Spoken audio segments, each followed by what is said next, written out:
been working in radio and TV comedy for the last 40 years. Just a small slice for me, I think. I've been living with Parkinson since 2010, which is not normally a laughing matter, but working in comedy has helped me see the funny side. Isn't that what I love? Yeah. Ooh, whoops. Sorry, Vicar. Where once I was light on my feet, now I sometimes freeze when I walk through a doorway. It's as if I've gone from dibbly to dribbly. I'm soaking sometimes. Parkinson's happens when cells in part of the midbrain die off. I use medication as part of my treatment, but soon I'll be having an operation which will help make the drugs even more effective. It's a surgery called deep brain stimulation, or DBS. It's one of the most successful Parkinson's treatments, and it involves having an electrical implant placed in your brain. In just a few days' time, I'll be having this treatment. It's a little scary, but at least I have the support of my grandsons. What do you call grandpa? Compost? Calls me compost. Perhaps my son Simon will be more understanding. At the table, Yes. you will go head first into your mashed I potato. do, yeah. Will you stop falling asleep in your dinner? I'm not sure about that. That's Probably one to ask the professor. The professor is neurosurgeon James Fitzgerald. He'll be carrying out my operation. Deep brain stimulation. It's a bit like a heart pacemaker. It generates little stimulus pulses, but instead of going in the heart, they go into a couple of specific areas in the brain where it helps to treat symptoms, for example, tremor, stiffness, slowness. Surgery of this kind has actually been around for about 30 years. In the UK, annually, there are about 400 or 500 DBS procedures done.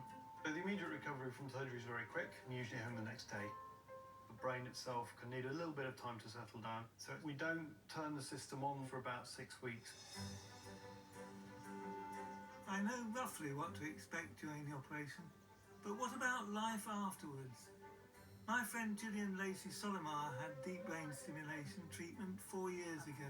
It sparked a new creative energy that she'd never had before. She wrote her first musical for the Edinburgh Festival, and now she's turned her hand to interior design. Okay, here we are. It's kind of happened overnight. Oh my. I think it's absolutely astonishing.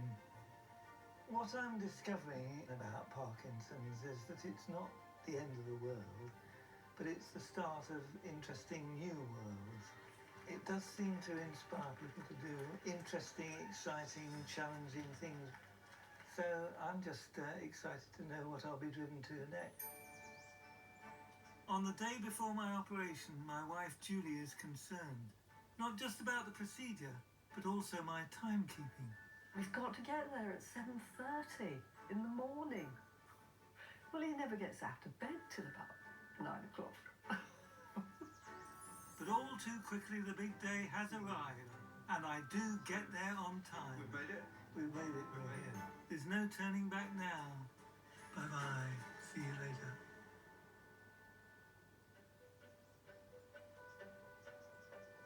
But as my surgeon expected, the operation went well. And 8 weeks later, I'm getting better every day. I've taken up exercise again. I'm performing again for local Parkinson's groups. And I'm also getting together with my Parky pals on our podcast about living with Parkinson's. Welcome to a very special edition of Movers and Shakers, and with me, Paul Mayhew Archer. Thanks to the treatment, I am now much more agile, perfect for late-night biscuit stealing. I've worked in comedy my entire life, but deep brain stimulation is something serious and miraculous, and it will help me live longer and have the last laugh.